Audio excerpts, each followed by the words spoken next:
का main agenda वो भी हम आपको बताएंगे। तो यहां पर आइए सबसे पहले न्यूज पंच में शुरुआत करते हैं पश्चिम बंगाल की स्टोरी के साथ।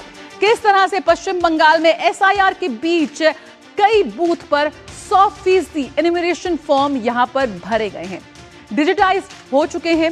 निर्वाचन आयोग को 2208 पोलिंग स्टेशन में कुछ संदेह हुआ जब यहां से अनकलेक्टेबल फॉर्म 0 पाया गया।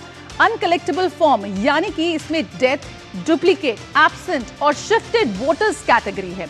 निर्वाचन आयोग के सॉफ्टवेयर में इन बूथों पर एक भी अनकलेक्टेबल फॉर्म नहीं मिला, जबकि ऐसा संभव नहीं कि एक भी वोटर इन 4 कैटेगरी में ना हो। वहीं भाजपा का कहना है कि पिछले 23 वर्षों में एक भी मतदाता ना तो मरा है ना ही कहीं और गया है, और ये कैसे मुमकिन है। बंगाल में क्या गड़बड़ झाला चल रहा है, आइए आपको बताते हैं। किस तरह से बंगाल में इस वक्त एक खेला होबे हो रहा है। भाई एसआईआर की समय सीमा बढ़ा दी गई है, एसआईआर तो होके रहेगा, लेकिन उसके बावजूद भी किस तरह से एक रिपोर्ट तलब हुई है, क्योंकि इसी को बंगाल के 2208 मतदान केंद्रों पर यहां पर कुछ संदेह हुआ है। क्योंकि 2208 मतदान केंद्रों पर मांगी गई है विस्तृत रिपोर्ट, और बूथों में अनकलेक्टेबल फॉर्म की संख्या 0 और 100% गणना पत्र प्रपत्र जमा करने पर रिपोर्ट देने को कहा गया है। जिला निर्वाचन अधिकारियों को आज देनी है रिपोर्ट। एक भी मृत, एक भी विस्थापित, डुप्लीकेट या अनुपस्थित यहां पर नहीं है। तो किस तरह से डुप्लीकेट या अनुपस्थित नहीं है, ऐसा कैसे मुमकिन है, ये देखने वाली बात है, जिस पर चुनाव आयोग की भी यहां पर नजर है। और ये कोई सामान्य घटना नहीं है, और इसी वजह से यहां पर चुनाव आयोग ने एक रिपोर्ट भी यहां पर मांगी है। सबसे ज्यादा दक्षिण 24 परगना में जिले हैं ऐसे पोलिंग बूथ जहां पर ना कोई कभी मरा है और ना ही कोई हटा है। दक्षिण 24 परगना जिला के सांसद कौन है सांसद? अभिषेक बनर्जी। सीएम ममता बनर्जी के भतीजे हैं अभिषेक बनर्जी, और कितनी उनकी बंगाल में हैसियत है और किस तरह से उनका कामकाज चलता है ये हम जानते हैं। तो फिलहाल आपको बता दें कि 22 जिले ऐसे हैं जिनमें ऐसे बूथ पाए गए हैं। दक्षिण 24 परगना, पुरुलिया, मुर्शिदाबाद, मालदा, नाडिया, बांकुरा, हावड़ा, पूर्वी मेदिनीपुर, वीरभूम, उत्तर 24 परगना, जलपाईगुड़ी, हुगली, लिस्ट काफी लंबी है। देखिए, दक्षिण पूर्वी मेदिनीपुर, वीरभूम, दक्षिण दिनाजपुर, पश्चिम मेदिनीपुर, उत्तर दिनाजपुर, पूर्वी वर्धमान, अलीपुरद्वार, कूच बिहार, दार्जिलिंग, कालिम्पोंग, यानी कि पूरे बंगाल में ये फैले हुए हैं ये तमाम जो जिले हैं, जहां पर साफ तौर पर किस तरह से गड़बड़ झाला हो रहा है वो हम देख सकते हैं।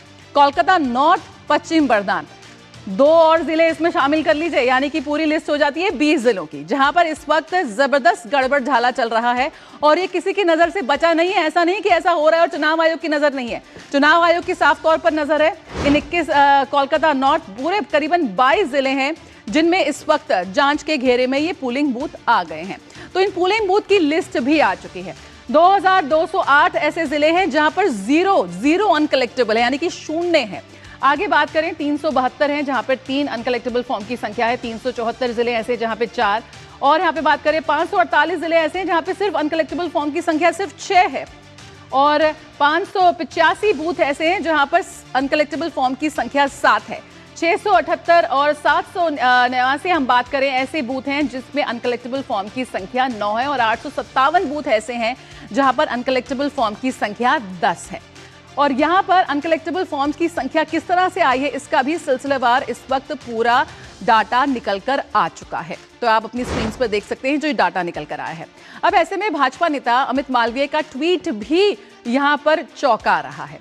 वो ये कह रहे हैं कि मीडिया रिपोर्टों के अनुसार पश्चिम बंगाल में चुनाव आयोग को अब तक कुल हजारों बूथों में से 2208 बूथों से 100% एन्यूमरेशन फॉर्म भरकर मिले हैं।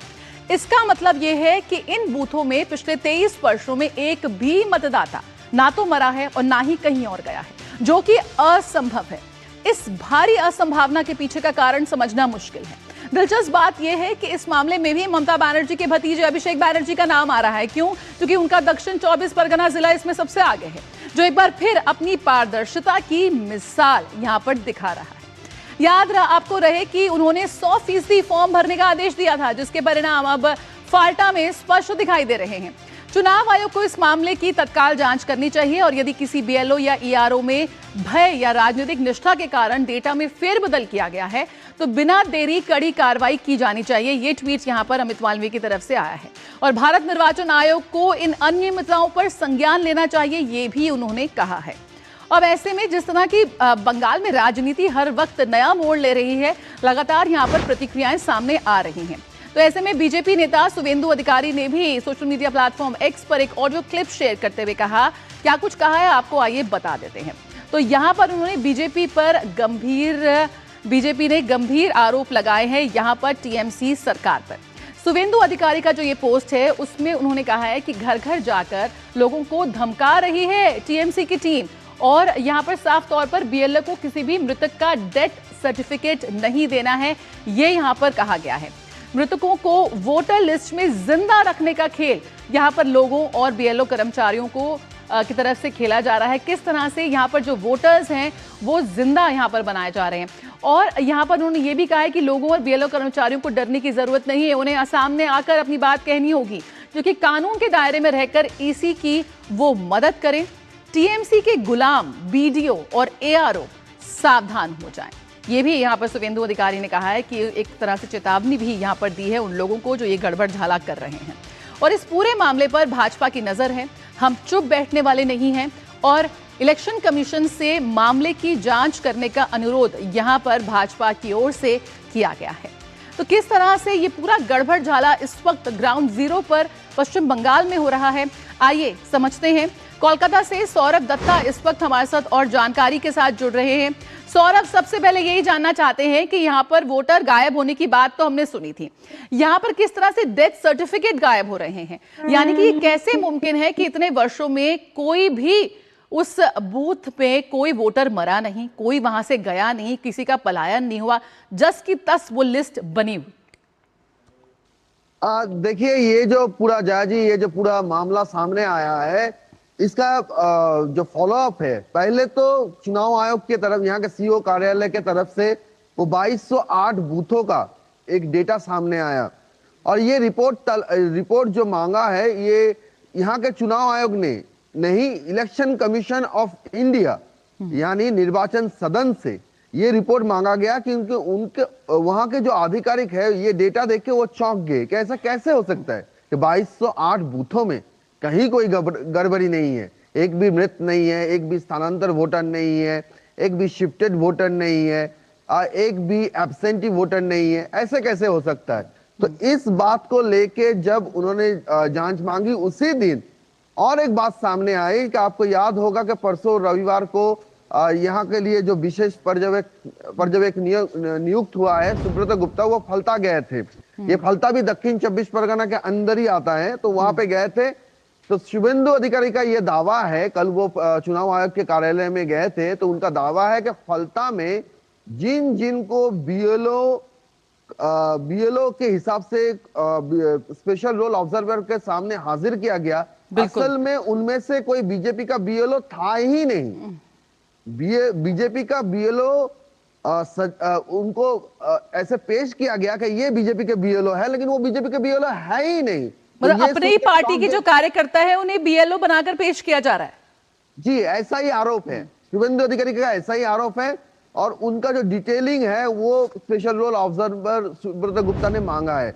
फिर शाम को ये लिस्ट आया 2208 बूथों का और साथ ही साथ ये ऑडियो क्लिप सामने आया है, जो ऑडियो क्लिप में बीएलओस कह रहे हैं कि उनके ऊपर ये जो वीडियो है, फलता के जो वीडियो है वो कह रहे हैं कि डेथ सर्टिफिकेट के बगैर जो भी नाम है उनको अपलोड नहीं कर सकते हैं, उनको उनका जो नाम है वो नाम कट देना पड़ेगा। तो ऐसा जब आया, इंस्ट्रक्शन आया, तो उसी को लेके नेता प्रतिपक्ष शुवेंदु अधिकारी का ये आरोप है कि ऐसे ही चल रहा है बंगाल में। और सीओ ऑफिस के तरफ से बीएलओ को, हर बीएलओ को एक इंस्ट्रक्शन जारी हुआ है, वो भी काफी इंटरेस्टिंग है। उसमें पहली बार ये कहा गया है कि आज से एडिट ऑप्शन खुल रहा है, आपके पास 7 दिन का समय है, जितनी भी गड़बड़ी हुई है, चाहे वो इच्छाकृत हो या अनिच्छाकृत हो, इंटेंशनली हो अनइंटेंशनली हो, उसको सुधार लीजिए। 7 दिन के बाद अगर कोई गड़बड़ी रही एनुमरेशन फॉर्म में तो उसका लायबिलिटी उस बीएलओ का होगा, क्योंकि वही वेरीफाइड अथॉरिटी है। बिल्कुल, लेकिन उनकी सौरभ यहाँ पे तो जिम्मेदारी है। बीएलओ को धमकाया जा रहा है और जिस तरह से विभिन्न आज एजेंसीज का जो घोलमाल दिख रहा है, डेथ सर्टिफिकेट अगर जारी हुआ है तो वो बीएलओ को नहीं दिखाया जा रहा है, तो इसमें तो काफी बड़ी साजिश है। जी देखिए, यही सारे बातें को लेकर बीएलओ की तरफ से इंस्ट्रक्शन आया है। उसमें ना 3-4 पॉइंट ऐसे हैं जो ये जो आरोप है उसका जो नींव है उसको मजबूत करती है।